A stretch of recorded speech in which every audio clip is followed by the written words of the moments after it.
어린이날을 맞아 가족들과 소중한 추억을 만들 수 있는 어린이 축제가 열렸습니다. 사단법인 AWMJ가 선교사의 현지 목회 필요성을 주제로 안디옥 선교 포럼을 진행했습니다.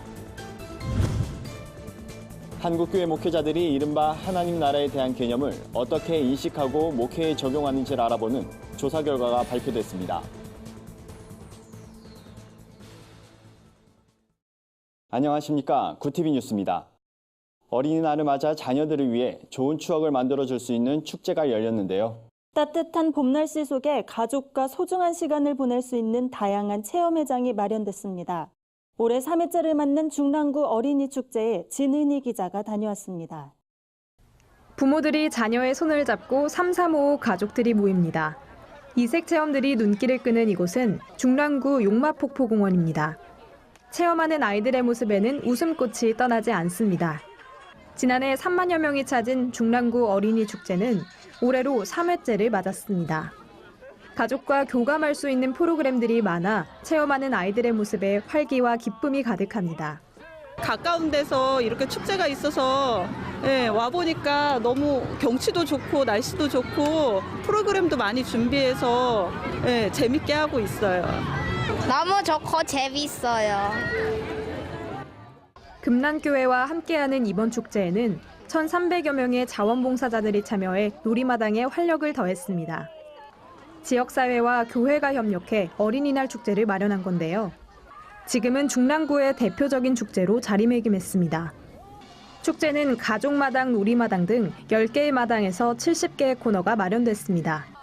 먹거리 마당을 제외한 모든 체험은 무료입니다. 아기 마당에는 연령 맞춤 놀이가 준비돼 주최 측의 배려도 돋보입니다. 아이들이 재미있어하는 모습에 부모들도 덩달아 기뻐하는 모습입니다. 지역사회 어린이들을 섬기면서 예수님의 사랑과 하나님의 사랑을 증거하는 시간을 갖도록 우리가 이런 자리를 마련을 했습니다. 앞으로도 이런 지역사회를 위한 교회의 책임을 다하려고 노력하고 있고 평소에 경험해보지 못했던 민속마당, 체험마당, 지구촌마당을 통해 다문화 가정의 문화를 이해하고 부모님의 추억 속 놀이를 함께하며 부모와 아이들은 공감대를 형성합니다.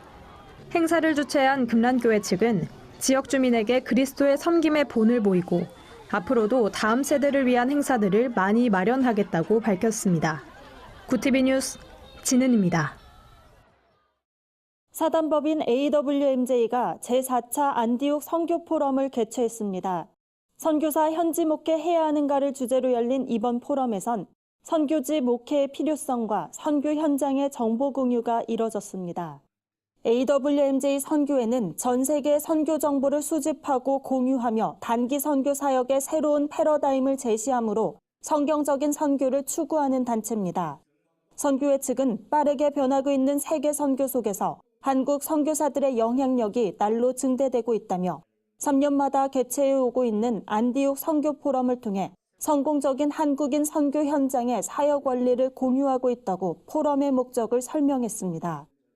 AWMJ 신화석 이사장은 선교 현장에서 목회를 해야 하는가의 문제는 선교계에서 오랫동안 이슈가 된 주제라며 현지에서의 직접적인 목회가 선교사와 선교지에 어떤 효과가 있는지 그 해답을 찾는 시간이 되길 기대한다고 전했습니다.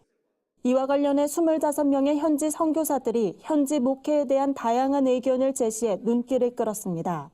선교 전문가들은 해외 선교사가 현지에서 리더십을 장기간 유지하는 것보다 적절한 시기에 현지 지도자로 리더십을 이양하는 것이 바람직하다고 입을 모았습니다. 또 이에 따른 구체적인 전략을 모색하는 것이 시급한 과제로 지목됐습니다. 실천신학대학원 대학교가 개교 14주년을 맞아 한국교회 목회자들을 대상으로 설문을 진행했습니다. 하나님 나라란 주제를 목회에 어떻게 적용하고 있는지를 파악하기 위해서인데요. 이를 발표한 정재영 교수에 따르면 하나님 나라는 그리스도인의 신앙생활에서 가장 중요할 뿐만 아니라 목회에서도 근간을 이루는 복음을 말하고 있습니다. 하나님 나라는 목회자 가운데 약 96%가 목회에 적용하고 있다는 응답을 밝혔습니다. 그럼에도 하나님 나라를 어떻게 실현할지 구체적인 적용 사례를 설명하기 어려워 적용하지 않고 있다는 지적도 나왔습니다. 정재용 교수는 하나님 나라를 목회하란 책 출판을 기념하며 설문조사의 일부를 이 자리에서 밝힌다고 설명했습니다. 실천신대는 오는 20일부터 양일간 대한성공회 서울 주교자 성당에서 목회 박람회를 진행할 예정입니다.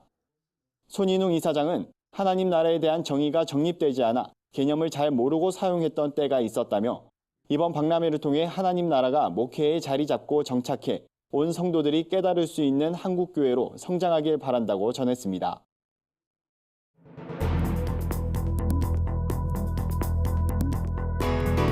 세계 곳곳의 주요 소식을 살펴보는 시간입니다. 김정은 북한 국무위원장의 이복형인 김정남 씨를 살해한 혐의를 받았던 베트남 여성이 석방됐습니다. 이로써 김정남 암살 사건이 발생 26개월 만에 미궁에 빠졌다는 평가입니다. 자세한 소식 윤인경 기자가 전해드립니다. 지난 2017년 말레이시아 쿠알라룸푸르 공항에서 김정남은 얼굴에 맹독성 화학무기 VX 신경작용제를 피습당해 숨졌습니다. 당시 인도네시아 여성 시티 아이샤와 베트남 국적 여성 도안티 흐엉이 살해범으로 지목됐는데요. 그런데 지난 3월 아이샤의 석방에 이어 얼마 전 흐엉도 출소하면서 김정남 암살에 연루된 모든 용의자가 풀려났습니다. 지난달 말레이시아 법원은 흐엉에게 3년 4개월형을 선고한 뒤 그녀가 모범적인 수용 생활을 했다며 형을 단축해 최근 석방시켰습니다. 프랑스가 성희롱 금지법을 발효한 지 8개월 만에 벌금 부과 건수가 447건으로 집계됐습니다. 지난 2018년 제정된 이 법은 길거리나 대중교통에서 성적 모욕을 할 경우 최대 750유로, 우리 돈 98만 원의 벌금을 즉석에서 부과할 수 있도록 규정하는데요. BBC는 법이 발효된 지 한 달 만에 버스에서 여성의 신체 일부를 때리며 외설적인 발언을 한 남성에게 첫 번째 벌금형이 집행됐고 지금까지 총 447건의 벌금이 부과됐다고 보도했습니다. 인도에서 대학 입학시험에 직결되는 시험에서 채점 오류가 생겨 학생 19명이 잇따라 극단적 선택을 한 사건이 발생했습니다. 최근 인도 텔랑갈라주에서 발표된 중등시험 성적에 학생들은 경악을 금치 못했습니다. 시험을 치렀지만 결석 처리된 학생이 있는가 하면 일부 과목에서 0점이 나오기도 한 건데요. 조사 결과 채점 과정에서 문제가 생긴 것으로 전해졌습니다. 그 사이 성적에 비관한 학생 19명은 스스로 목숨을 끊었습니다. CNN은 인도의 시험 중심적 교육 제도가 학생들에게 지나친 중압감을 준다고 보도했습니다. 소셜 네트워크 서비스인 인스타그램이 게시물의 좋아요와 조회수를 가리는 방안을 검토 중입니다. 사진과 동영상에 대한 호감을 나타내는 좋아요는 인스타그램의 인기 비결로 꼽히는데요. 인스타그램 측은 좋아요 수에 집착하는 일부 이용자들을 우려해 이를 가리는 방안을 시범 도입한다고 밝혔습니다. 미국 워싱턴 포스트는 애덤 모셀이 인스타그램 대표가 인스타그램이 경연대회처럼 느껴지는 것이 싫다며 압박을 덜 받는 환경을 조성하고 싶다는 취지를 설명했다고 보도했습니다. 안면인식 기술의 강국, 중국이 지하철 탑승 시스템에 안면인식 기술을 도입했습니다. 관영 신화통신에 따르면 산둥성 진안시 철도당국은 지난달부터 1호선 지하철에 안면인식 기술을 도입했습니다. 새로운 탑승 시스템에 따라 승객들은 지하철 탑승구에 설치된 카메라에 등록한 얼굴을 인식하고 탑승합니다. 이용요금은 승하차 지점을 인식해 계산되며 앱에 등록된 계좌에서 자동으로 결제됩니다. 진안시 관계자는 안면인식 시스템 도입으로 기존보다 탑승 속도가 50% 이상 빨라지는 효과가 있다고 설명했습니다. 구티비 뉴스 윤희경입니다. 오늘의 사회 이슈를 김민정 기자가 종합해드립니다. 오늘의 이슈 포커스입니다. 문재인 대통령의 국정 지지도가 50%에 육박했다는 여론조사 결과가 나왔습니다. 여론조사 전문기관 리얼미터에 따르면 문 대통령 국정수행 지지도는 지난주보다 1.7%포인트 오른 49.1%로 집계됐습니다. 부정평가는 2.4%포인트 내린 46%였습니다.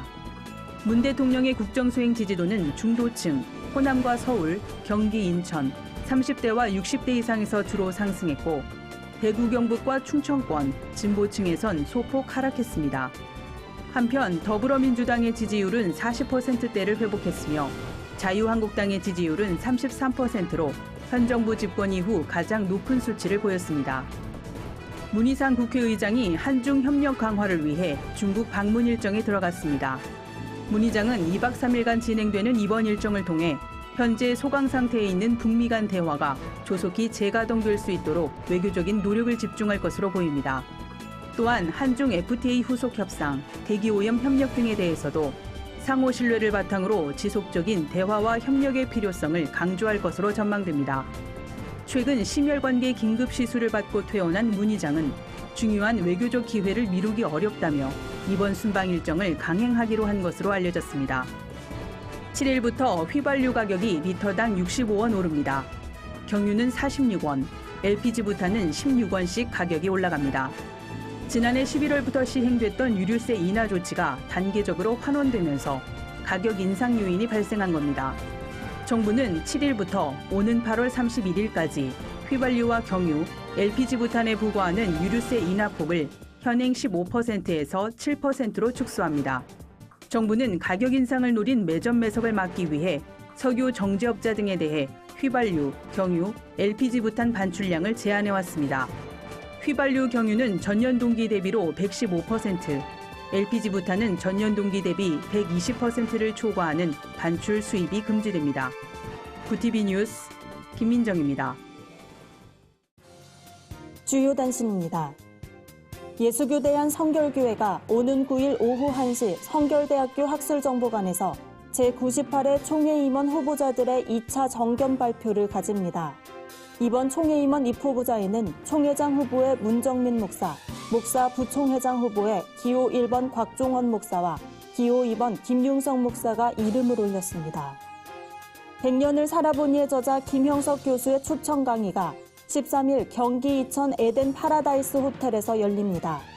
100세 시대 그리스도인은 어떻게 살 것인가란 주제로 진행되는 이번 강의에선 올해 100세를 맞은 김형석 교수의 인생과 신앙 이야기를 들을 수 있습니다. 어쩌다 어른의 강사 권수영 교수가 묻고 김형석 교수가 답하는 대담 시간도 마련됩니다. 인천기독교 총연합회가 기독교 출산장려 운동을 펼칠 계획입니다. 인기총은 인천의 3,500여 교회가 저출산 극복에 힘을 모아주기를 바란다며 인천시와 인천기독교계가 협력한다면 좋은 성과가 있을 것이라고 말했습니다. 인기총 황규호 총회장은 향후 설명회와 인천기독교 출산운동 발대식을 가지길 소망한다고 전했습니다. 결시가동과 한부모 가정을 돕기 위한 제4회 광림가족 한마음 걷기 대회가 오는 11일 열립니다.